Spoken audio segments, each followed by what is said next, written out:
Welcome to mathematical Setu. Matrix के part 2 के साथ हम लोग हैं और यह जो पार्ट है यह सब्जेक्टिव का नहीं ऑब्जेक्टिव का पार्ट है। पार्ट 1 अपलोड किया जा चुका है। मैट्रिक्स 1 में हम लोग 1 से 15 पार्ट तक सब्जेक्टिव का अपलोड किए थे। उसी पे बेस्ड जो ऑब्जेक्टिव क्वेश्चन है जो Bihar board, other state board और सीबीएसई इन तीनों के लिए काफ़ी इम्पोर्टेंट है, तो इसे पढ़ना ज़रूरी है क्योंकि हो सकता है आप ऑब्जेक्टिव क्वेश्चन को सब्जेक्टिव अप्रोच से बना दोगे लेकिन वह काफ़ी टाइम आपका उसमें काफ़ी टाइम चले जाएगा। तो कम समय में थिंक विथ सम इंक में किस तरह से और थिंक विदाउट इंक मेथड से किस तरह से ऑब्जेक्टिव को सॉल्व किया जा सकता है वो हम लोग एनालिसिस करेंगे। तो उम्मीद है कि आप लोगों का भी सहयोग मुझे मिलेगा। तो यह पार्ट 2 है, इसे ध्यान से देखेंगे। अब देखिए यह मैट्रिक्स के ऑब्जेक्टिव क्वेश्चंस का पार्ट 2 है। क्वेश्चन क्या दिया हुआ है, if A equal to 2 3 4 1 B equal to 5 6 4 8 matrix के फॉर्म में है, दोनों का प्रोडक्ट क्या होगा, ध्यान से देखना है। मैट्रिक्स का मल्टीप्लिकेशन जब आप बनाते हैं थोड़ा फास्ट कैलकुलेशन यानी मल्टीप्लिकेशन जब कीजिए फास्ट कैलकुलेशन करना चाहिए। शुरुआती दौर में आपको समस्याएं आती है गुना करने में, बाद में आप डायरेक्ट कर लोगे। ध्यान से देखना, ये देखिए ये एलिमेंट 2 3 है ना, दिख रहा है, यहाँ देखिए 2 3, इसको 2 × 5 10 प्लस 3 × 4 12 यहीं पे लिख दिए। फिर यही रो रहेगा इस कॉलम से 2 × 6 12 प्लस 3 × 8 कितना हो गया 24। 4 × अब फिर इस रो से, इस रो का हो गया, अब इस रो से मल्टीप्लाई करेंगे। 4 1 है, 4 × 5 20 प्लस 1 × 4 4, फिर 4 × 6 24 और 1 × 8 8। अब यहीं जोड़ दीजिए 10 प्लस 12 22, यह हो जाएगा 36, यह हो जाएगा 24, यह हो जाएगा 32। अब देख लीजिए कौन आंसर है, 22 36 24 32। तो अप्रोच देना, आप वहाँ पे आप ऑर्डर दे रहे हो एग्जिस्ट करेगा कि नहीं, यहाँ कहीं भी ऐसा नहीं लिखा है। मतलब मल्टीप्लिकेशन होगा तो थोड़ा सा अपने आप में छोटा करने का कोशिश शुरुआती दौर से करना है। अब देखिए सेकेंड क्वेश्चन, बहुत से बच्चे इस मैट्रिक्स में क्या करते हैं 4 बार गुना करते हैं, क्योंकि मैट्रिक्स में A4 अगर आपको इवेल्युएट करना होता है तो उसके लिए सबसे पहले आपको A² इवेल्युएट करना होगा, फिर AQ इवेल्युएट करने के लिए A² A करना होगा, फिर A4 के लिए A³ × A करना होगा। काफ़ी लंबा प्रोसेस, जितना समय में आप 5 क्वेश्चन बना सकते थे उतना समय में आप 1 क्वेश्चन बना पाओगे। ध्यान से सुनना, यह कौन सा मैट्रिक्स है जी, डायगोनल मैट्रिक्स। कौन सा मैट्रिक्स है, डायगोनल मैट्रिक्स। और कभी भी डायगोनल मैट्रिक्स दिया हो उसी का रिपीटेड मल्टीप्लिकेशन, मतलब जैसे A दे दिया डायगोनल मैट्रिक्स के फॉर्म में A² AQ A4 A5 A6 दिया हुआ है इवेल्युएट करने। यह रूल जो मैं अभी बोल रहा हूँ सिर्फ डायगोनल मैट्रिक्स में यह काम करेगा। -3 को 4 पावर कर लो, कितना हो जाएगा जी, -3 -3 -3 -3 यानी 81 81 0 0 81। सी नंबर आंसर समझ में आ गया। ध्यान रखिएगा, अगर पावर इवन है तो आपका यहाँ जो हम लोग करेंगे वह पॉजिटिव होगा वैल्यू, अपना आप चेक कर लीजिएगा। इस वैल्यू को मान लीजिए 5 पावर होता तो -3 पे पावर 5 डालते। अगर मान लीजिए A-3 है 6 पावर होता तो -3 पे पावर 6 डालते। पावर के हिसाब से हम लोग चेक कर लेंगे कि वह कितना वैल्यू आता है। सिर्फ और सिर्फ यह रूल कहाँ काम करेगा, डायगोनल मैट्रिक्स में। जनरल मैट्रिक्स में कभी भी ऐसा गलती नहीं करना है। अब आइए थर्ड क्वेश्चन पे, इफ़ X2 मैट्रिक्स है, 3 4 मैट्रिक्स है, 2 है, यहाँ भी मैट्रिक्स का साइन दे दीजिए, ठीक है। चलिए इसका ऑर्डर बता सकते हो 1 × 2, मतलब 1 रो 2 कॉलम। इसका ऑर्डर बता सकते हो 2 × 1, कितना आएगा मैट्रिक्स का ऑर्डर 2 क्रॉस 2 है मल्टीप्लिकेशन होगा, 1 क्रॉस 1 है मतलब इसका जो मल्टीप्लिकेशन होगा उसमें एक रो होगा एक कॉलम होगा। सीधा देखिए यहीं पे लिख रहे हैं, थोड़ा सा अप्रोच को अब छोटा करने का कोशिश करिए। देखिए किस तरह से लिख रहे हैं, x इंटू 3x और 2 मैं पहले ही बताया हूँ रो इंटू कॉलम होता है, 2 इंटू 4 8। अब देखिए दोनों मैट्रिक्स बैलेंस है, इसको हटाए 8 को उधर भेजे, 2 minus 8 minus 6 x equal to -2। देखिए बी नंबर आंसर। आइए अब 4 नंबर क्या लिखा है जी, if A and B are square matrices of the same order such that A B equal to B ए।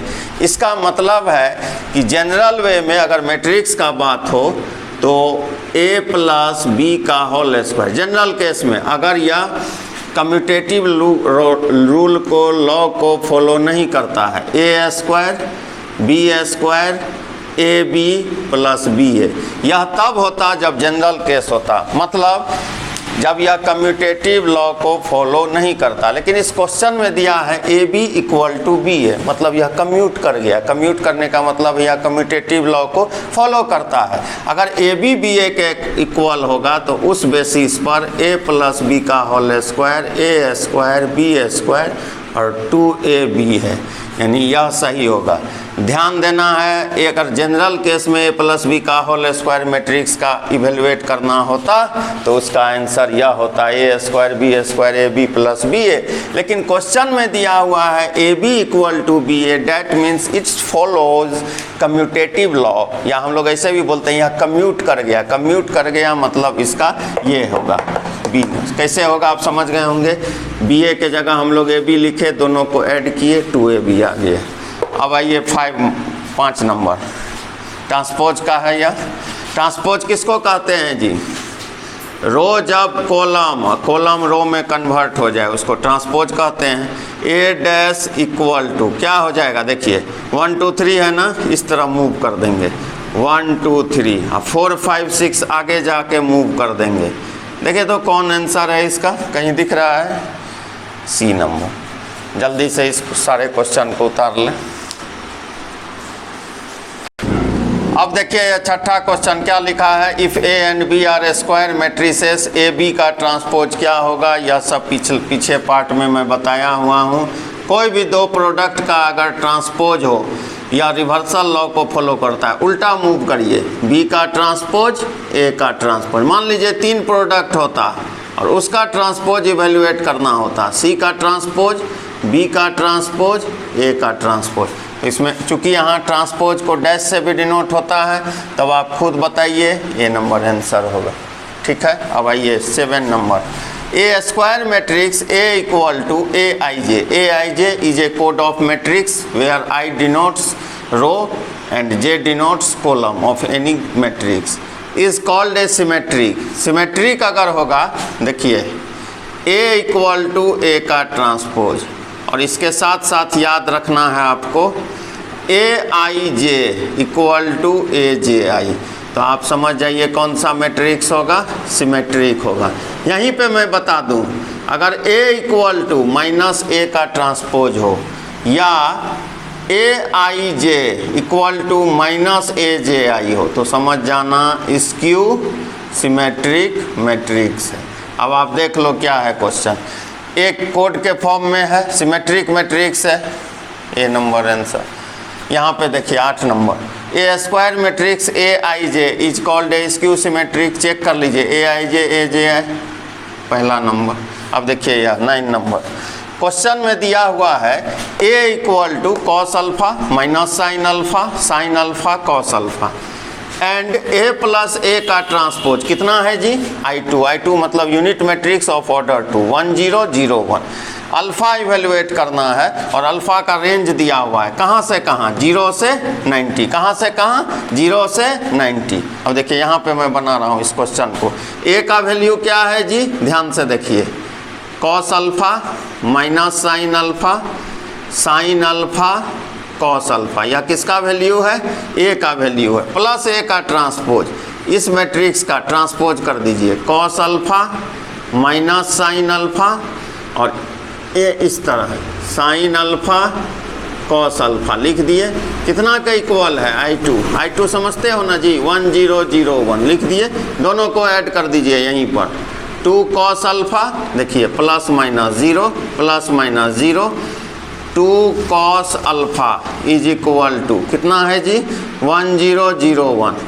अब आप इक्वालिटी ऑफ मैट्रिक्स पढ़े होंगे, वहाँ कोई भी दो मैट्रिक्स के इक्वल होने के लिए यह शर्त है कि दोनों मैट्रिक्स का ऑर्डर सेम होना चाहिए, दोनों मैट्रिक्स का हर एक कंपोनेंट बैलेंस होना चाहिए, हर एक वेरिएबल का वैल्यू यूनिक होना चाहिए, मतलब एक समान होना चाहिए। अब देखिए यहाँ से 2 कॉस अल्फ़ा 1, तो कॉस अल्फ़ा क्या होगा जी 1/2। 1/2 कितना डिग्री का वैल्यू 60 डिग्री, अल्फ़ा कितना डिग्री 60 डिग्री, रेडियन में बदलेंगे तो कितना π/3 डिग्री, बी नंबर आंसर। ठीक, लेकिन अगर यह शर्त नहीं दिया होता तब इसमें जनरल फार्मूला लगता, समझ लीजिए। चूँकि यहाँ दिया था अल्फ़ा लाइज बिटवीन 0 एंड π/2, तो सिर्फ एक आंसर हुआ। अगर इससे ज़्यादा यह रेंज नहीं दिया होता तब हम लोग लगाते cos theta equal to cos alpha. क्या फार्मूला होता, cos theta equal to cos alpha. क्या होता है थीटा जी 2nπ प्लस माइनस। तब इस मान लीजिए यह चीज़ नहीं लिखा होता इस क्वेश्चन में, तो इसका आंसर हो जाता थीटा के जगह अल्फ़ा लिख दो 2nπ प्लस माइनस अल्फ़ा के जगह π/3। ये कब होता, जब यह रेंज नहीं दिया होता। अभी यह रेंज दिया है तो आंसर यह है, अगर इसको हटा दें तो आंसर यह है। ट्रिग्नोमेट्रिक इक्वेशन 11th में आप पढ़े होंगे, उसी का फार्मूला मैं वहाँ पे अप्लाई किया हूँ। तो इसको पहले मैं चाहता हूँ जल्दी से आप 20 सेकेंड में उतार लीजिए, मैं वहीं पे इस पे बेस्ड कुछ क्वेश्चन कर दूंगा।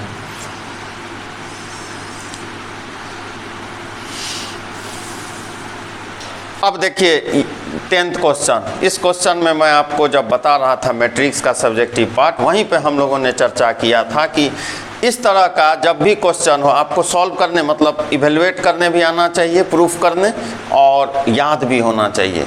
अब देखिए ए एक स्क्वायर मैट्रिक्स है, तो पूछ रहा है ए प्लस ए का ट्रांसपोज क्या होगा। मैं एक साथ लिख देता हूँ, लिख लीजिएगा।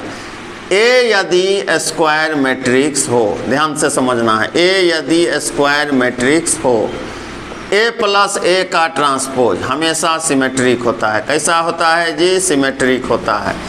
अगर यहीं a माइनस ए का ट्रांसपोज दे दे तो यह कौन सा मैट्रिक्स होता है, स्क्यू सिमेट्रिक होता है। समझ में आ रहा है बात। ए का ट्रांसपोज या ए का ट्रांसपोज ए दे दे तो यह भी कौन सा मैट्रिक्स होता है, सिमेट्रिक मैट्रिक्स होता है।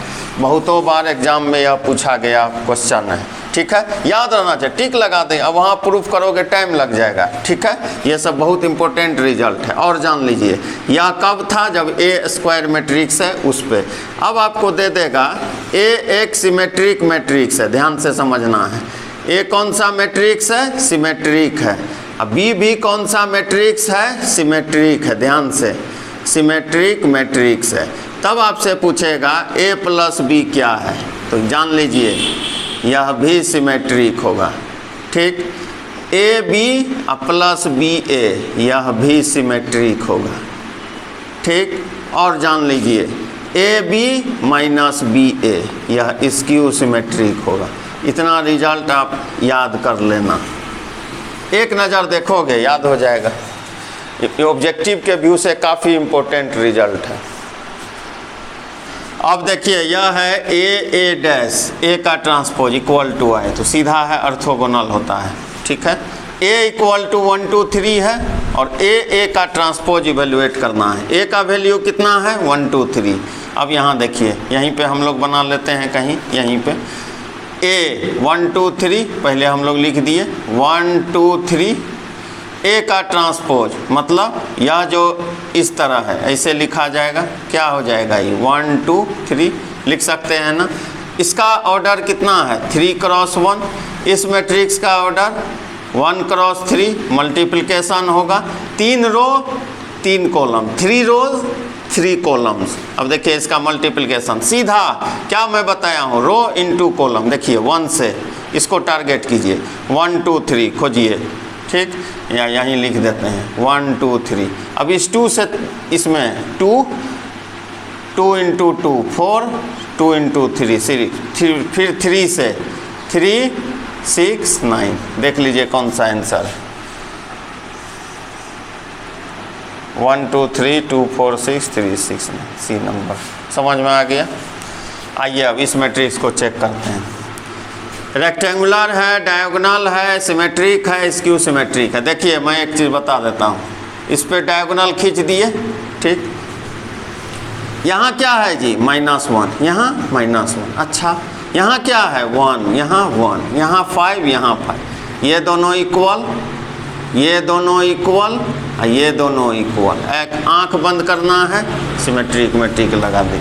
अब देखिए 14 नंबर, डायगोनल एलिमेंट यानी डायगोनल पे बैठने वाला एलिमेंट 0, फिर डायगोनल के इधर उधर, मतलब यह 2 है तो इसका अपोजिट -2, या 3 है तो यह -3 है, या -5 है तो 5 है।